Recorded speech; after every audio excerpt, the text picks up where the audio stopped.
Një tender i zhvilluar nga Bashkia Kamës për ndërtimën e fushës së sportit dhe godinës në Valias ka ngritur dyshime të forta për paracaktimin e fituesit. Pasi redaksia jonë bëri publik rastin e një adoleshente që shfaqej në një video shqetësuese me armë, policia ka bërë të mundur identifikimin dhe ka proceduar penalisht babain e tij. Një re shqiptare që jeton në Greqi ka ngritur alarmin se bashkëshorti i saj ka rëmbyer fëmijët 3 dhe 5 vjeç dhe është larguar drejt Sirisë.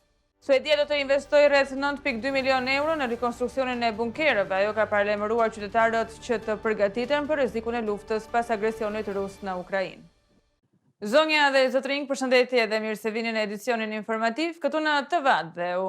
Tenderi i zhvilluar nga Bashkia Kamës për ndërtimin e fushës së sportit dhe godinës në Valias ka ngritur dyshime të forta për paracaktimin e fituesit dhe abuzim me fondet publike. Ky proces ka favorizuar një grup të caktuar kompanish duke dëmtuar konkurrencën dhe transparencën në prokurimet publike. Një tender i zhvilluar nga Bashkia Kamës, e drejtuar nga kryetari Rakip Suli, ka ngritur dyshime të forta për paracaktimin e fituesit dhe abuzim me fondet publike. Bëhet fjalë për ndërtimin e fushës së sportit në Valias, si dhe ndërtimin e një godine bashkë me shkallët përkatëse. Ky projekt, me një fond limit prej 221.499.000 lekësh të reja pa TVSH, ose rreth 2.6 milion euro me TVSH, përfundoi duke u dhënë për një vlerë prej 204.997.000 lekë të reja pa TVSH, ose gati 2.5 milion euro me TVSH.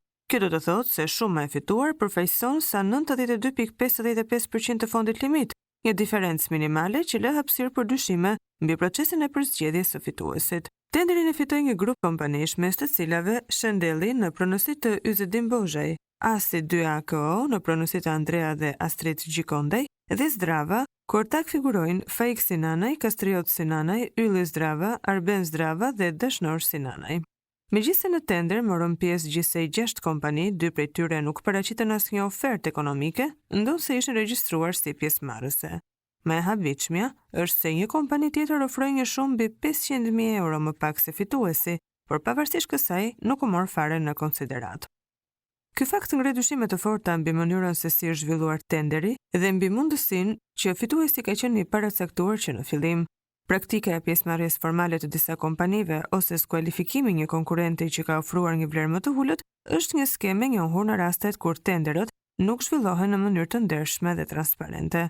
Në këtë rast, Bashkia ka vendosur të mos zgjedhë ofertën më të leverdishme për fondet publike, por të favorizojë një grup të caktuar operatorësh ekonomik. Kjo jo vetëm që dëmton konkurrencën dhe parimin e barazisë mes kompanive që marrin pjesë në prokurimet publike, por gjithashtu ngre dyshime të mëdha mbi favorizime të palishme dhe shpërdorim të fondeve të qytetarëve.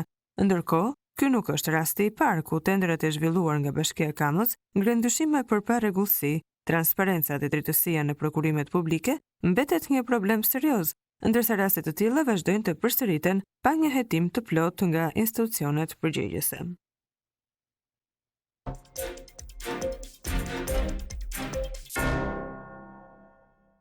Dy ish zyrtar janë arrestuar nga SPAK për ndërhyrje në sistemin informatik të prokurorisë së posaçme dhe për vjedhjen e dosjeve nga kompjuterët e prokurorëve. Dy ish zyrtar janë arrestuar nga SPAK të akuzuar për ndërhyrje në sistemin informatik të prokurorisë së posaçme dhe marrjen e dosjeve nga kompjuterët e 3 prokurorëve të këtij institucioni. Ngjarja e cila mësohet se ka ndodhur pak javë më parë, zbuloi se sistemi IT së SPAK ishte komprometuar edhe dosje ishin marrë nga pajisjet e punës të 3 prokurorëve. Si të dyshuar për këtë aferë, në pranga kanë përfunduar Zambak Gjoni, ish drejtori paraburgimit të Vlorës, dhe Arnold Rokaj, ish punonjës i Inspektoriatit Kombëtar të Mbrojtjes së Territorit. Ky skandal pritet të ketë zhvillime të tjera dhe nuk përjashtohet mundësia e arrestimeve të tjera të zyrtarëve të përfshirë. Ai nuk meriton asnjë grim keqardhje, i kështu është shprehur një mik i Mark Simpson, 23 vjeçarit Filipinas, i cili vrau ish të dashurën e tij shqiptare, Ilaria Sula, dhe hodhi trupin e saj në një gremin. Ai ka pranuar autorësinë e krimit, madje ka shfaqur edhe shenja pendese. Detajet e reja janë zbardhur nga vrasja e 22 vjeçares shqiptare Ilaria Sula, e cila u gjet e vdekur në një zonë pyjore pranë komunës së Polit, rreth 40 kilometra nga Roma. Krimi është kryer nga ish dashuri i saj, Mark Samson, një 23 vjeçar Filipinas, i cili e ka pranuar krimin dhe është arrestuar. Si ndodhi vrasja dhe tentativat për të fshehur krimin? Pas hetimeve të autoriteteve italiane, Mark Samson, pas një periudhe të lidhjes me Ilarian, e goditi atë disa herë me thik në apartamentin e tij në Via Homs, në lagjen afrikano të Romës. Pas vrasjes, ai ka tentuar të fshet trupin e saj dhe ka vazhduar të përdor telefonin e Ilarias për të dërguar mesazhe dhe për të postuar në rrjetet sociale, duke krijuar idenë se ajo ishte ende gjallë. Zbulimi i trupit dhe hetimet, pas disa ditësh kërkimesh intensive, trupi i Ilarias është gjetur mëngjesin e 28 marsit i fshehur në një valixhe dhe i hedhur në fund të një grimine në një zonë pyjore pranë komunës së Polit. Hetuesi, duke përdorur tabulatet telefonike dhe analizat teknike, kanë arritur të zbulojnë përdorimin e telefonit të viktimës nga Samson dhe kanë zbuluar lidhjen e tij me krimin. Nëna e Ilarias Sulës ka dhënë një dëshmi rënqethëse për mediat italiane duke treguar se ajo ndjeu diçka të pazakont pas mesazheve që vrasësi dërgonte nga telefoni i viktimës. Ajo ka thënë se e kuptoi menjëherë se diçka nuk shkonte dhe së bashku me bashkëshortin vendosën të denoncojnë zhdukjen e saj. Dëshmia e vëllait të Ilarias dhe takimi i tij i fundit. E pash motrën time për herë të fundit të dielën më 23 mars, kur ajo erdhi në Terni. Ajo ishte e qetë dhe nuk më tregoi asnjë problem. Kjo ishte hera e fundit që fola me të. Nuk jam i sigurt nëse ajo i ka shkruar mesazhet që ka marrë që prej asaj dite. Kishte diçka që nuk shkonte te ai. Fatkeqësisht e njoh. Kemi qenë në shkollë bashk. Gjithmonë kishte diçka që nuk shkonte te ai, tha një mik i Markut. Ai nuk meriton asnjë grim keqardhje, shpjegoi ai. Nuk shkonte shumë mirë me mua dhe miqtë tanë të tjerë, nuk e kontrollonte sjelljen e tij. Ilaria Sula ishte një studente nga Shqipëria, regjistruar në Fakultetin e Shkencave Statistike në Universitetin Sapienza të Romës. Ajo jetonte në apartament me shoqet e saj në lagjen San Lorenzo. Ilaria ishte një vajzë e qetë dhe angazhuar me studimet e saj. Ajo kishte lindur dhe ishte rritur në Terni, ku familja e saj ende jeton. Hetimet e cilat u zhvilluan me shpejtësi zbuluan se Mark Samson ishte autori i vrasjes dhe është arrestuar nga autoritetet italiane. Ai ka pranuar krimin dhe detajet e tij për mënyrën e kryerjes së vrasjes që kanë trënditur opinionin publik. Pasi redaksia jonë bëri publik rastin e një adoleshenti që shfaqej në një video shqetësuese me armë, policia ka bërë të mundur identifikimin dhe ka proceduar penalisht babain e të miturit. Një video shqetësuese ka mbërritur në redaksin ton ku shfaqet një adoleshent i moshës 14-15 vjeç, nxënës i klasës së 9, teksa qëllon me armë zjarri në rrugë pranë ndërtesave në zonën e Farkës së Madhe në Tiranë. Videoja u shpërndan në rrjetet social Snapchat nga një bashkëmoshatar i tij. Këto pamje e ngrenë pikpyetje të mëdha mbi sigurinë dhe lehtësinë me të cilën adoleshentët mund të sigurojnë armë zjarri. Nuk është ende e qartë se si ky nxënës i klasës së 9 ka arritur të sigurojë pistoletën dhe çfarë ka shtyrë të ndërmarrë këtë veprim të rrezikshëm.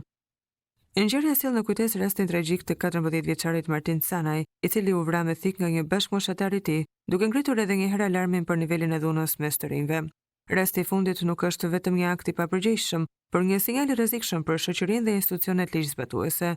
Kush e ka siguruar këtë armë dhe pse është ajo në duart e një të mituri? A ka pasur prindrit dhe shkolla dieni për sjelljen e tij? Këto janë disa nga pyetjet që kërkojnë përgjigje të menjëhershme. Në një kohë kur rastet e përdorimit të armëve mes të rinjve po bëhen gjithnjë më shqetësuese, është e domosdoshme që autoritetet të ndërhyjnë urgjentisht për të parandaluar raste të ngjashme që mund të rezultojnë fatale. Një ere shqiptare që jeton në Greqi ka ngritur alarmin se bashkëshorti i saj ka rrëmbyer 2 fëmijët, 3 dhe 5 vjeç dhe është larguar drejt Sirisë. Ajo i bën thirrje autoriteteve shqiptare të ndërhyjnë përmes ambasadës në Siri.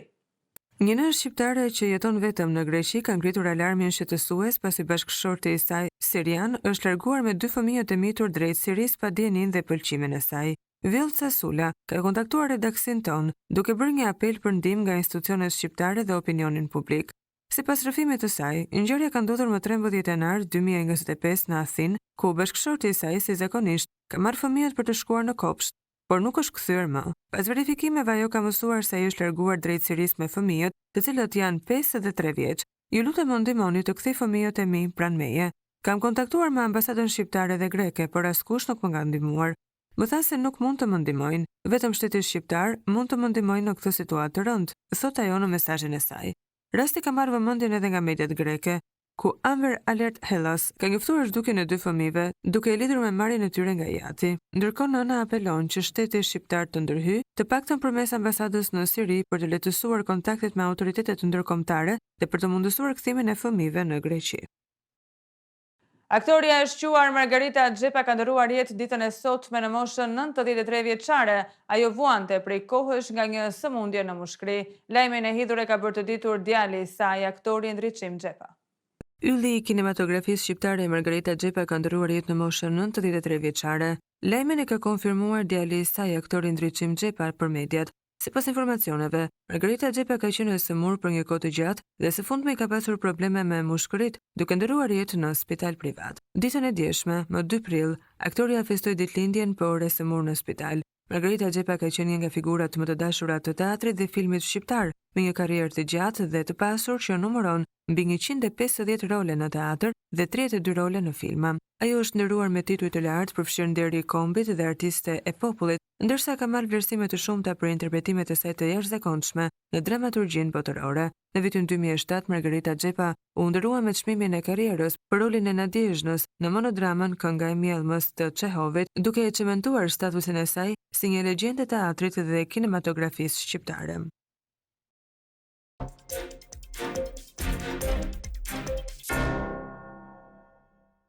Suedia do të investojë 9.2 milion euro për rikonstruksionin e bunkerave. Ajo ka paralajmëruar qytetarët e saj që të përgatiten për rrezikun e luftës pas agresionit rus në Ukrainë. Suedia ka shpallur një investim prej 100 milion kronash, 9.2 milion euro për të rinovuar bunkerët e mbrojtjes civile, pasi ka paralajmëruar qytetarët e saj që të përgatiten për rrezikun e luftës pas agresionit rus në Ukrainë. Me 64 mistre himore të shpërndara në të gjithë vendin, Suedia ka më shumë bunker se shumica e vendeve të tjera, me hapësirë prej rreth 7 milion njerëz, mbi 2/3 e popullsisë së saj. Por që nga ndërsimi i Suedisë në NATO, në mars të vitit 2024, Agjencia e Kontingjencave Civile ka shtuar inspektimet e këtyre strehimoreve, disa prej të cilave mund të strehojnë mijëra persona një herësh. Bunkerët janë të dizenjuar për të ofruar mbrojtje kundër valeve goditëse dhe fragmenteve të bombave, shpërthimeve dhe nxehtësisë nga armët bërthamore, rënjes radioaktive, gazrave nga armët kimike dhe atyre biologjike. MSB njoftë të hënën se ka nisur një projekt madhor për modernizimin e këtyre strehimoreve, një proces që pritet të zgjatë 2 deri në 3 vite. Një nga përmirësimet kryesore përfshin rinovimin e filtrave që mbrojnë banorët nga armët kimike dhe radiologjike. Kryeministri Ulf Kristersson deklaroi në janar se Suedia nuk është në luftë, por as në paqe. Kjo lëvizje është një tjetër tregues se Europa po përgatitet për një konflikt të madh në vitet e ardhshme. Finlanda ka njoftuar se do të ndjekë vendet baltike dhe Poloninë në tërheqjen nga një traktat që ndalon minat kundër personelit. Ndërkohë Bashkimi Evropian javën e kaluar këshilloi çdo familje në bllokun e 27 shteteve të ketë gati një pakon mbijetese për 3 ditë në rast lufte apo fatkeqësisht natyrore. Një general i lartë gjerman paralajmëroi gjithashtu se vendi do të duhet të rikthejë rekrutimin e detyrueshëm për të garantuar mbrojtjen e tij. Pas përfundimit të luftës së ftohtë, Suedia kishte ulur ndjeshëm shpenzimet ushtarake, por filloi të rrisë ato sërish kur Rusia aneksoi Krimen në vitin 2014. Në 2015, autoritetet suedeze reaktivizuan strategjinë e mbrojtjes totale, e cila kombinon mbrojtjen ushtarake dhe atë civile. Presidenti Amerikan Donald Trump vendosi të përfshi Bashkimin Evropian në kategorinë e partnerëve më të këqij tregtar, duke vendosur tarifa prej 20% për produktet e importuara nga vendet e bllokut.